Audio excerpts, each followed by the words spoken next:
دعوتی و اصلاحی اور روحانی علاج سے متعلق قرآن و سنت کی روشنی میں مزید ویڈیوز دیکھنے کے لیے ہمارے یوٹیوب چینل عارف محمود سلفی آفیشیل کو سبسکرائب کیجیے۔ نحمدہ و نصلی علی رسولہ الکریم، اما بعد، اعوذ باللہ من الشیطان الرجیم، من حمزہ ونفخہ ونفثہ۔ کسی ساتھی کا سوال ہے کہ جی آپ نے بڑا سخت موقف رکھا کہ جس کا رزق جو ہے وہ حرام ہے، وہ مکہ مسجد حرام میں بیٹھ کر بھی دعا کرے تو اس کی دعا قبول نہیں ہوگی۔ میرے بھائی، بنیادی طور پر یہ موقف میں نے کوئی اپنی طرف سے نہیں دیا، بلکہ اللہ سبحانہ ہوا تعالیٰ کا حکم ہے اور نبی صلی اللہ علیہ وسلم کا فرمان ہے۔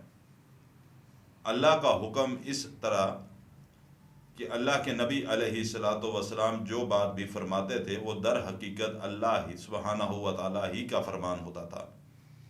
ما ینطق عن الہویٰ ان ہوا الا وحی یوحیٰ، کہ بات اللہ سبحانہ ہوا تعالیٰ کی اور زبان محمد رسول اللہ صلی اللہ علیہ وسلم کی استعمال ہوتی تھی۔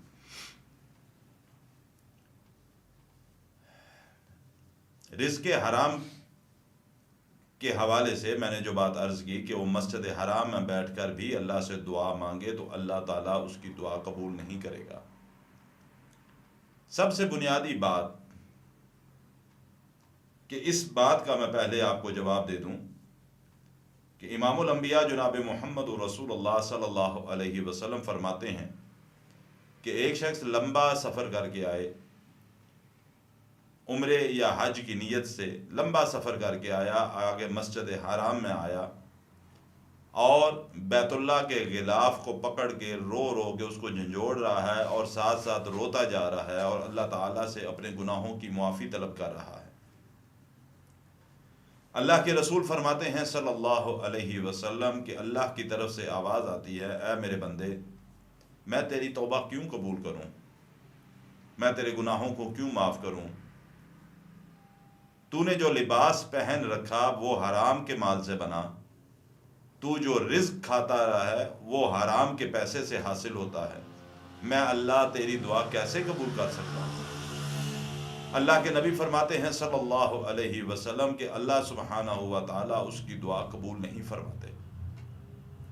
حالانکہ مسجد حرام کے اندر جا کر بیت اللہ کے غلاف سے چمٹ کر، ملتزم سے چمٹ کر مانگی ہوئی دعائیں اللہ رد نہیں فرماتے، لیکن اللہ کے نبی فرماتے ہیں صلی اللہ علیہ وسلم کہ اس کا رزق حرام کا تھا، اللہ کی طرف سے آواز آئی کہ میں تیری دعا قبول نہیں فرماتا۔ دوسری بات سوچنے کے لائق ہے اور غور کرنے کے لائق ہے، ایک دعوت فکر دوں گا میں آپ تمام دوستوں احباب کو۔ اللہ سبحانہ ہوا تعالیٰ انتہائی رحیم اور کریم ذات ہیں، اپنے بندے کے ساتھ انتہائی محبت کرنے والا معاملہ کرتے ہیں۔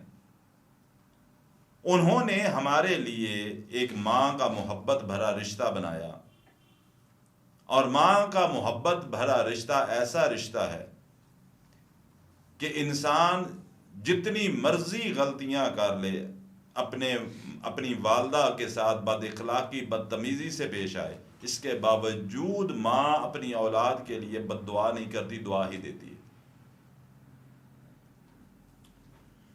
اللہ اکبر۔ اللہ سبحانہ ہوا تعالیٰ فرماتے ہیں کہ یہ ایک محبت بھرا رشتہ تیرے لیے میں نے پیدا فرمایا، اس جیسی ایک نہیں 70 ماؤں کی محبت اکٹھی کر لی جائے تو اس سے بھی زیادہ اللہ سبحانہ ہوا تعالیٰ اپنے بندے سے محبت کرتا ہے۔ ماں اپنی اولاد کو کبھی تکلیف کے اندر نہیں دیکھ سکتی، کبھی پریشانی کے اندر نہیں دیکھ سکتی، پریشان حال نہیں دیکھ سکتی، مصیبت کے اندر نہیں دیکھ سکتی، اس کا دل پسیج جاتا ہے، اس کے دل میں اللہ نے رحم رکھا ہے، محبت رکھی ہے۔ اولاد جیسی بھی ہو، اس کی ماں کے دل کے اندر ایسی نرمی، ایسا نرم گوشہ اللہ نے رکھا ہے کہ وہ اپنی اولاد کی ساری زندگی کی غلطیوں کو درگزر کر دیتی ہے. جو نقطہ اللہ کی توفیق سے عرض کرنا چاہتا ہوں، کبھی ہم نے سوچی یہ بات کہ یہ تو دنیا کی زندگی کے لیے اللہ نے ایک والدہ کا محبت بھرا رشتہ بنایا تھا، اس سے کتنی گنا زیادہ اللہ ہم سے محبت کرتا ہے. اس کے باوجود اس بات کے کہ وہ محبت کرنے والی ذات ہے، ہم اس سے دعائیں مانگتے ہیں، وہ ہماری دعائیں قبول نہیں کرتا. ہم مصیبتوں کے اندر جکڑے ہوئے ہیں، ہم پریشانیوں کے اندر پھنسے ہوئے ہیں، دھنسے ہوئے ہیں. روز نیا سے نیا فتنہ، نئی سی نئی تکلیف، نئی سی نئی پریشانی ہماری زندگیوں کے اندر آتی. اللہ کیوں ہمیں ان آزمائشوں سے، ان تکلیفوں سے، ان مصیبتوں سے دوچار کر رہا ہے؟ ہم دعائیں مانگ رہے ہیں، وہ ہماری دعائیں قبول نہیں کر رہا، جبکہ اللہ کے رسول صلی اللہ علیہ وسلم کا فرمان ہے کہ اللہ تعالیٰ بندے کی دعا ہر صورت قبول کرتا ہے. اب ایک طرف اللہ کے رسول صلی اللہ علیہ وسلم کا فرمان ہے اور دوسری طرف ہمارا عمل ہے. معذرت کے ساتھ میری بات شاید آپ کو تلخ لگے،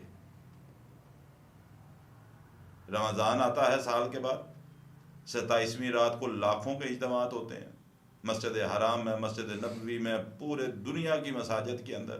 ہم دعائیں مانگتے جا رہے ہیں، نہیں قبول ہوتی.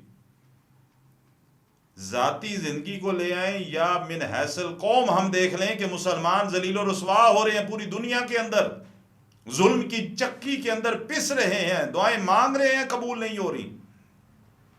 ذاتی زندگی کو دیکھیں تو ہم ہاتھ اٹھا کے اللہ سے دعا مانگتے ہیں، اللہ ہماری دعا قبول نہیں کر رہا. دوسری طرف اللہ کے رسول کا فرمان کہ اللہ ہر صورت اپنی بندے کی دعا کو قبول کرتا ہے. تو پھر غلطی کہاں ہو رہی ہے میرے بھائی؟ غلطی در حقیقت یہ ہو رہی ہے کہ مسلمانوں کی اکثریت کا رزق جو ہے وہ پاک نہیں رہا، حرام اس کے اندر شامل ہو گیا. چاہے ہم نے سود کے ذریعے پیسہ کما کر حرام کر لیا، چاہے ہم نے دوسروں کی حق مار کے، حق غصب کر کے ان کے مال ہتھیا لیے، چاہے ہم نے بہنوں کے حق مار کے ان کا مال اپنے قبضے میں کر لیا. ہمارے معاشرے میں یہ گناہ ہی نہیں سمجھا جاتا کہ باپ کے مرنے کے بعد بہنوں کو وراثت کا حق ان کا دے دیا جائے. بھائی جو ہیں وہ عیاشیاں کرتے ہوئے نظر آتے ہیں، بہت اچھے انداز سے زندگی گزارتے ہوئے نظر آتے ہیں، بہنیں محتاج پھر رہی ہوں گی لیکن ان کا حق ان کو نہیں دیں گے. کل اللہ کو جواب نہیں دینا. جب تک نہیں دو گے ان کا مال تمہارے مال کے اندر شامل ہے، لہذا تمہارا رزق حرام کا ہے. تم روز 5 نہیں 7 وقت کی نمازیں پڑھو، رمضان کے روزوں کے علاوہ بھی نفلی روزے رکھو، جتنے مرضی عمل کرو، اگر تمہارا رزق پاک نہیں ہے تو اللہ تمہاری عبادات کو قبول نہیں فرماتا. اللہ کے رسول کا یہ فرمان ہے کہ وہ بندہ بیت اللہ کے اندر گیا، اس کے غلاف کو پکڑ کے رو رہا ہے، لیکن اللہ نے فرمایا تیرا رزق حرام کا ہے. اور رزق حرام کے حوالے سے میں وضاحت کر چکا. چاہے چوری کی جائے، ڈاکہ مارا جائے، حق تلفیاں کیا جائے، وراثت کے حق مارے جائیں، جھوٹ بول کے مال ہتھایا جائے، جھوٹی گواہیاں دے کے دوسروں کے مال پہ قبضہ کیا جائے، بہرحال وہ حرام ہے. میرے پیارے بھائیوں، اس بات کو سمجھو کہ اللہ سبحانہ و تعالیٰ کو اگر ہم نے اپنے آپ سے راضی کرنا ہے اور ہم چاہتے ہیں ہماری دعائیں قبول ہوں، ہماری عبادات قبول ہوں، تو اس کے لیے سب سے بنیادی چیز جو یہ ہے کہ اپنے رزق کو پاک کرو. رزق کے اندر سوچو کہیں ملاوٹ تو نہیں ہو چکی، دوسرے کا مال میرے رزق میں تو نہیں شامل ہو چکا. اگر ہو چکا ہے، مرنے سے پہلے جس کا جو حق ہے اس کو لوٹا دو، نہیں تو کل قیامت کے دن مال نہیں بلکہ وہاں نیکیاں دے کے جان چھڑانی پڑے گی. اللہ اکبر. اللہ سبحانہ و تعالی مجھے بھی اور آپ کو بھی عمل کرنے کی توفیق عطا فرمائے.